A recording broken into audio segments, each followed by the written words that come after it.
Hello, welcome everyone to the weekly Delphian meeting. Thank you for tuning in. Today's agenda will be shorter. Joe is out of the office, so it's just me.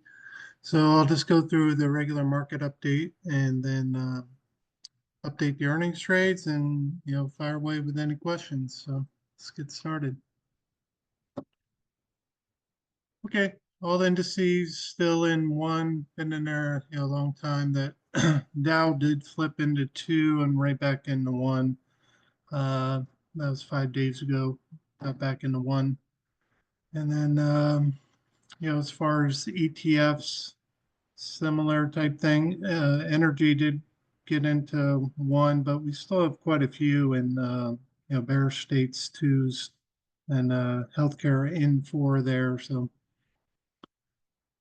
let's see, green pie wise, we got, last week we were at 48, so we popped up 61, pretty big move over that time period. And, I think we were in the 30s with state one, so now we're back to overbought, above 45 in state one. So we'll dive into that right now, actually. So let's pull it up here. Ones. So, last week we were at there 36. Got back up Monday 47, down a little today, but so there's oversold basically, historically 45%. So since then we kind of just been a little bit sideways, a little downish. If you look at the twos, we did pop in the twos, and if you look at the fours, we never really got the follow through. Twos to fours, they went back into one. You can see there, um, but looks like it's trying to bottom. The twos, and looks like the ones are trying to top. I wouldn't be surprised after if you look at S&P move here, 50 70. It's like a 30-point move up to near 600. So I wouldn't be surprised a little, it takes a little breather here. Nothing really with sevens. We had a little drop in the eights, but, kind of holding around at 18. It's kind of where these things were bottoming here. Hey, Even back here. Josh, Yep. considering things are topping and are trying to, do you think we could be in for a little 1 or 2% pullback? Yeah, I mean, definitely, especially, I mean, if rates are kind of like the big thing I see right now, because outside of that, I mean, what's really, we got, the election pretty much finished. It's like a, Republican sweep. So that's all known at this point. So the uncertainty right now is, the rates, they keep climbing, right? So let's pull that up real quick. The 10-year. So since they hiked, I mean, since they cut, come on, like it's like the cut back here, right? There's like 3.6. So we're almost up to 4.5. And I've talked about that historically, like 4.5 is bad for, equities. And we're knocking on that, 4.43, 4.44 right now. So I think that's the real headwind in the market, outside of my, normal two disclaimers. One is liquidity issue. Something pops up, where, that's probably the biggest concern as far as, stocks is any kind of liquidity issue, it reacts violently to that. Then the other would be, geopoliticals. But number one right now is always, it's going to be liquidity, and, the rates going up, is definitely a headwind, big headwind if we get, if we climb even higher than where we're at right now. But yeah, I mean, the breadth of that move, if you look at like Russell, that thing like jumped, from like 2,200 to basically like 24. That's almost all-time highs. I think all-time highs are like 24.60 something. So, I mean, just massive, move, seasonality is in our favor. I wouldn't, unless it's liquidity, I wouldn't be, like if we kind of like draw down a little bit, there's nothing wrong with that. I mean, if you look at back here, like July, you pop up, kind of go sideways for a while, kind of pop back down, and then, start a little slow grind higher. And, I would just wouldn't be surprised to, to see anything like that. Does that answer your question? Yeah, yeah, it Yeah, does. Just while you're talking about, can I just tangent off a little bit? sure. There's Fire again, away. okay. So talking about the Russell and Hmm. everybody's, well, the news programs that I go through, things will be great, as rates come down for the Russell. Well, there are so many of the companies that still, they might have revenue, but they don't have any profit. They say like Right, 40% of the right, Russell. So right. how do we scan if we want to scan for trades to scan those out to uh can we do that?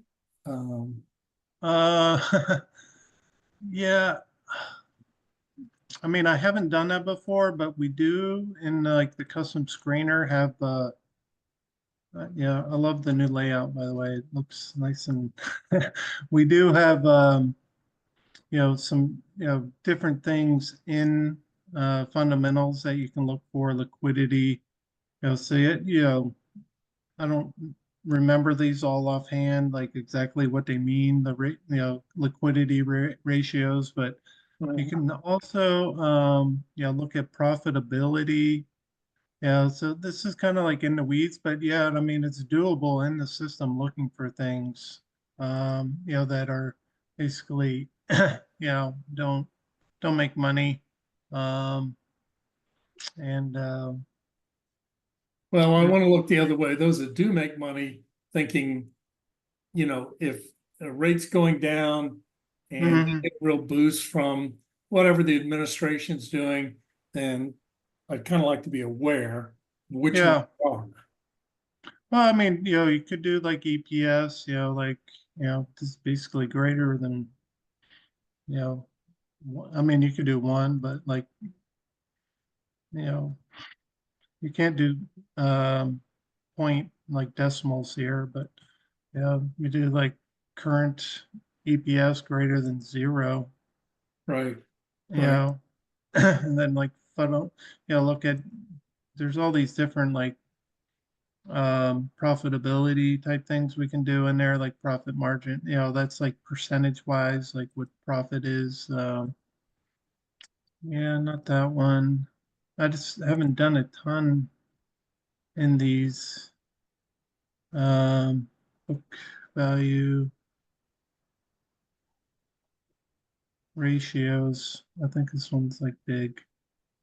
One of these is like real big, but debt to equity, there's all, I mean, you'd have to really dive into like fundamentals, but you can screen it here. All right. Okay. Yeah. Well, thank you. Hmm.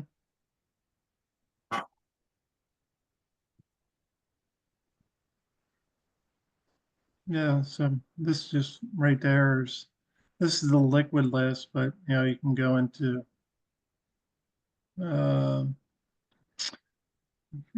I don't know why we have a Russell. I updated. It's a complete nightmare going through trying to find 2,000 companies in the system. I think we have like 1,400 of them, but they should be in there. But you can do all symbols, and when you do all symbols anywhere, it takes a little more time. But Right. uh, yeah, I do have like I'll make sure the Russells should be in there. I've updated it, so all these were updated like a month ago or something. All the stock lists. So All right. Thank you. yeah. I'll look for that. Thank you. Mhm. Okay. All right. So going back here, yeah, we're not, seeing, just kind of looking, two wise, kind of getting same as this one. Um, things always go up, down, up, down, up, down. So we definitely had a big up. And, it's no guarantee, but, most of the stuff is bullish. It's just, we're overall we're overbought.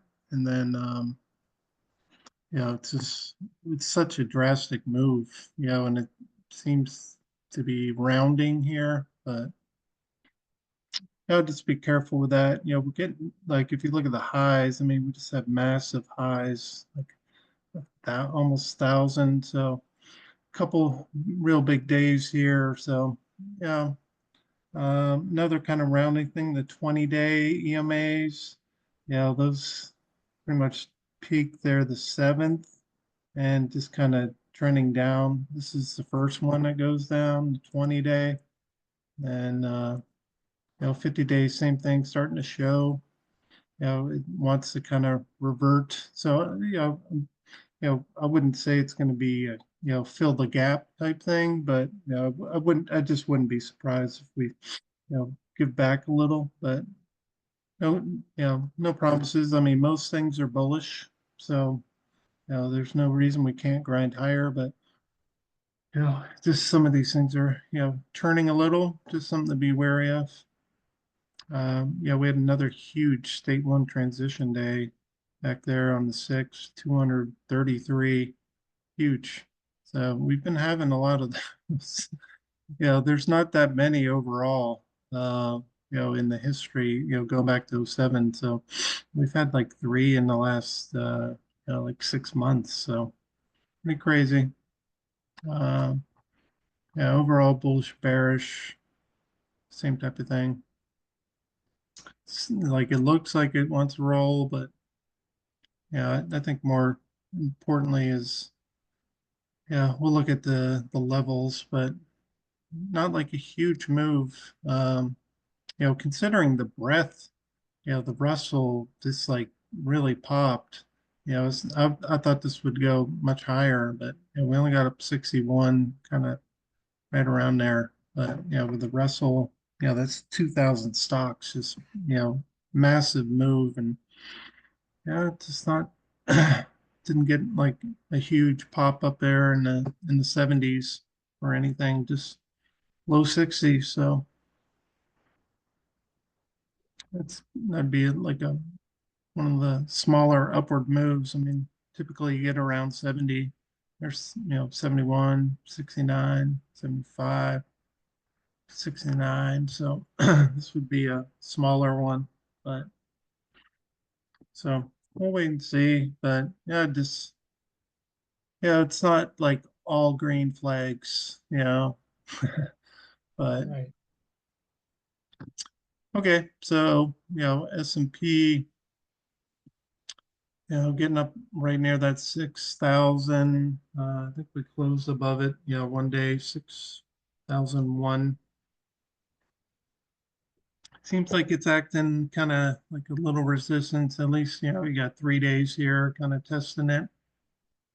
So, I'd just kind of put that as our upward limit right now, for resistance, just because it's showing it. And downside, we got target 3. So when we go up in these target 3s, which doesn't happen a lot, but obviously back here this was strong resistance, so we popped up. What we'd like to actually see is test and show support, and then it can really take off. It had a great move, just off the bottom. It's like 130 points, 120 points from that target 3. But typically, if it gets down here and retests that target 3 and hold, and it starts showing support, at that point, it can really take off. So, that's the downside right now. I would say that target 3, upside 6,000. Let's look at the chart here. So 58, 56. I don't have all my numbers memorized. So that's right below target 3 for that 20-day. So he got target three, then he got 20-day, and then he got 5,800, kind of bottom range. Top top side, he got 6,000, 6,200. So, and last time, the 20 broke, but the 50 held. So then back here, both of them broke, but back here, the 20 and the 50 both broke. So this one's a little different, but when we're above that 20, that's kind of the key thing to watch. And then obviously below that's a 50. So, staying above that, target three first, then 20-day, then bottom range 5,800. So that's it for SPX. Obviously when we're above 20, it's bullish. Seasonally we're bullish. It's just some of the stuff seems to be rounding a little. That's the only, in the rates. So those kind of two things are the headwinds as far as I see right now. Same thing with Russell, popped up, I mean, huge move. 20, look at that thing. So same thing, same boat as S&P, didn't even get up to target three. That 2,300 was big resistance. Um, and back here was, if you look at the lower chart, we touched 2,300 and just like torpedoed. But this one, it's just basically popped through it real strong. So we're basically at that 2,400, but staying above 23 is critical. And then, right above that's our target three. So, if we get the same type thing, where we actually test that target three support and hold, same thing can really pop. Or maybe we just kind of tread water for a while and see what the rates are doing. Um, Definitely need a little breather. After this type of move. I mean, that's 2,000 stocks. It's huge, huge move. All right. So, but both state ones are well over averages. The days. S&P is way above both. So let's look at Russell chart here. I'll put in the lines on this one. You can see that back here is that 2,300 touch and torpedo. So staying above that, and top range here, kind of every, we talk about every 100 with the Russell is kind of support and resistance. So it was, last time I looked, is basically right on 2,400. So staying above that would be, very bullish, holding 2,400. And, we got near the top, the all-time high on that. On this day here, we were within like 20 points. So 2460 something. Remember offhand, I can pull it up though. It's back here. We did that false breakout of the channel a long time ago. Lee, you were on on those calls. This is 2461. That's November of 2021. That's the all-time high. So yeah, we got real close to it. Now, obviously that's going to be topside resistance, and so that kind of 20-point range of the current high to the all-time high is going to be resistance, and then downside we got 2,400 and then 23, and the 50s way below. So this had a monster move. You don't see too many of those in Russell, but I think if rates can retreat, and we kind of looked at that chart a little, once we get over 4.5, we've seen that chart many times, things get real squirrely, and higher than that gets bad for equities. So, um, you know, I think, that the 10-year, I mean, who would have guessed, as soon as they cut rates, just like jump like almost 1%, you know. I wouldn't have, that wasn't in my, my thought. I at least like stay relative, but this is open to auction, so, people may be dumping, I don't know. And I don't get enough into that. But anyway, speaking of the Fed, a month out-ish, the next one, so they're pricing in a quarter. It hadn't moved much, for the December. Yeah, we had inflation numbers come out pretty much in line today. So just looking for another quarter. And same with January. It's just like they're expecting a quarter between the next two meetings because this one's pretty much right at it, quarter. So between the next two, they're expecting at least one cut as of right now, and hadn't been much movement, over the past week. So. Lastly, we got, balance sheet. This is a slow trickle, basically right at 7 trillion. So it's really slowing down on this stuff, week over week. So we'll see. Um, yeah, like I said, liquidity is, king to the market. So, hopefully there's no liquidity event. I've been monitoring different things. So, uh, that I think the last kind of big one, outside of COVID stuff was back here in September. Um, why does that have the time? September of was that 2019? And that's when the overnight lending rates just really spiked. And they basically went from you know um, tightening to easing real quick, and then we had COVID shortly thereafter. But so kind of just checking overnights and just that type of thing. Reverse repos on occasion. Yeah, nothing big right now. The reverse repos have been kind of draining, so we'll see. But keep an eye on it. Nothing, no huge red flags right now. So. But I think that's it. Market wise, any questions, comments?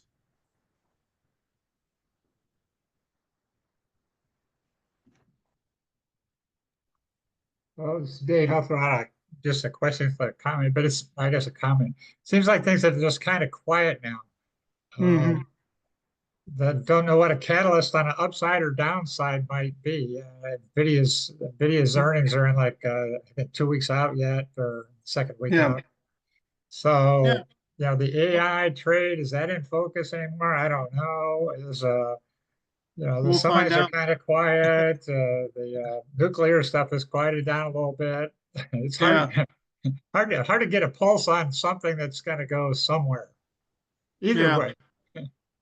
Well, I mean, it's always, earnings are always Right. like the one of the big drivers outside of like Fed, so, but Hey, earnings are king.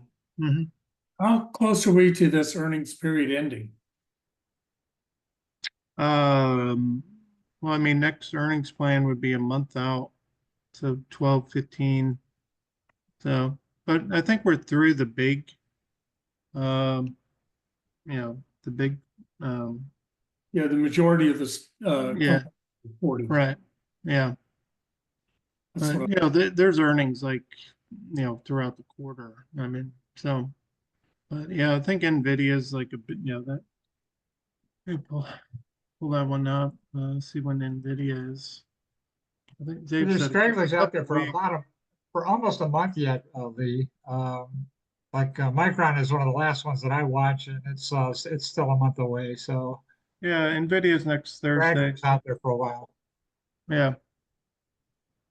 Yeah, I would say that this would be the next, big kind of thing market wise, just because there's been so much focus on Nvidia next week. So all right. yeah, but I mean earnings have been, Joe's kind of the earnings guy, but they've come in, obviously there's been some big misses and things get hammered, but overall, it's always, it's been good. So thanks, Ed and Lee. Anyone else? Questions, comments? All right, we'll go through earnings stuff here briefly.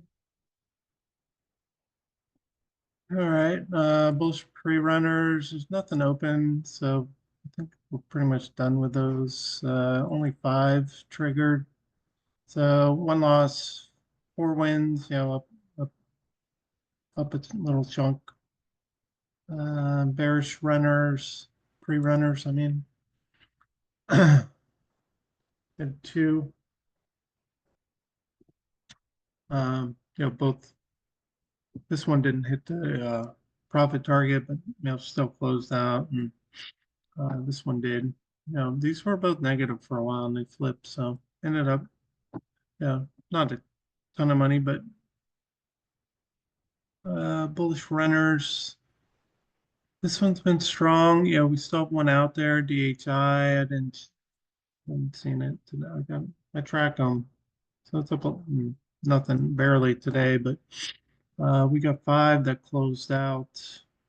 I think this was 14. Yeah, so still got a little time on that one. And then, all 5 of these, and we had some big, this was like election day, just like jacked a couple of these up big time. So that was nice.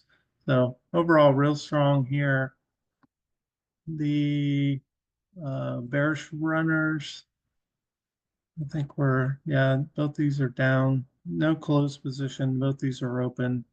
This one's hasn't been good at all. Match is kind of borderline. So we'll see how those play out. Still got some time on them. Vol rise has just been strong again this quarter. So we got 2 open. Disney's closing out today. So this should, I would think at least break even, because you get the big build up into the close usually. Ulta just like opened. And we got 3 that, they all hit the profit targets. So, 3 for 3 on the close. I don't think Disney will, hit 25%, but I expect it to at least, be around break even, maybe a little positive, but you can see,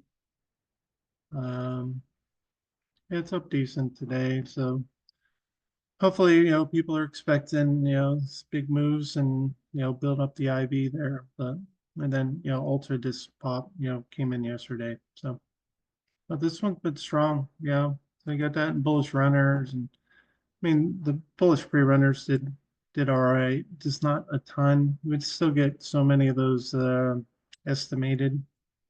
And movers haven't been good so far. We're down overall. This pizza one, we got till Friday. It's, been getting beat up. Maybe we'll get a reversal, but the other ones, we had 1 win, one loss. So this one hadn't been, strong. It's hard to, tell which one's going to be strong overall. From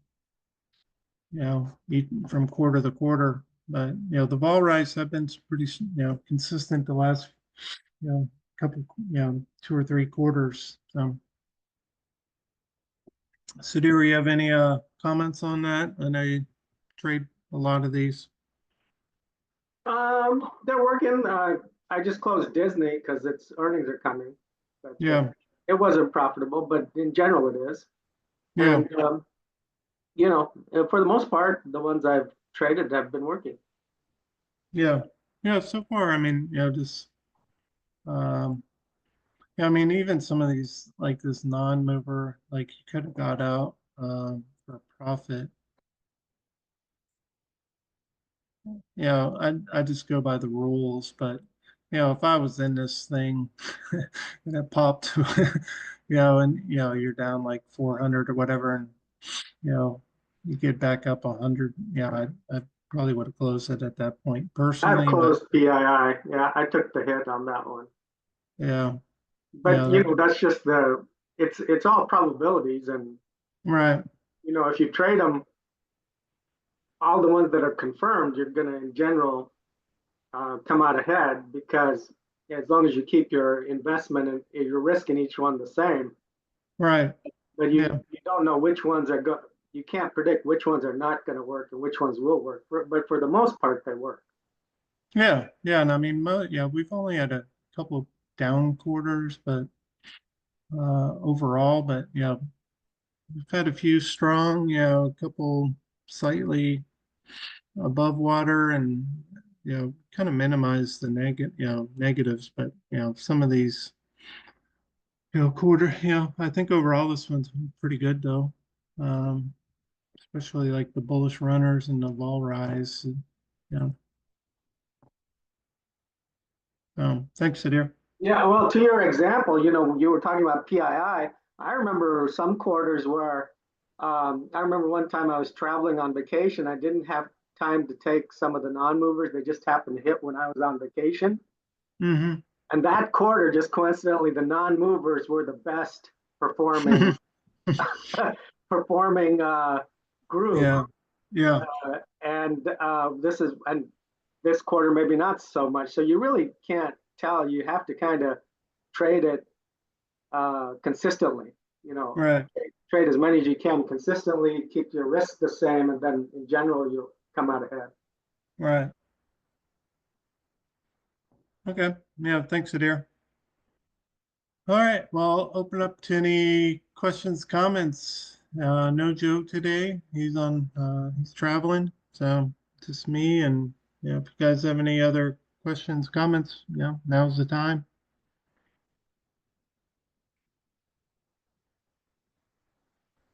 All right. Well, thank you guys. Appreciate the dialogue and questions. And we'll do it again next week and Joe will be back. Thank you, Thanks. Josh. Thank Bye. you. All right. Thank you.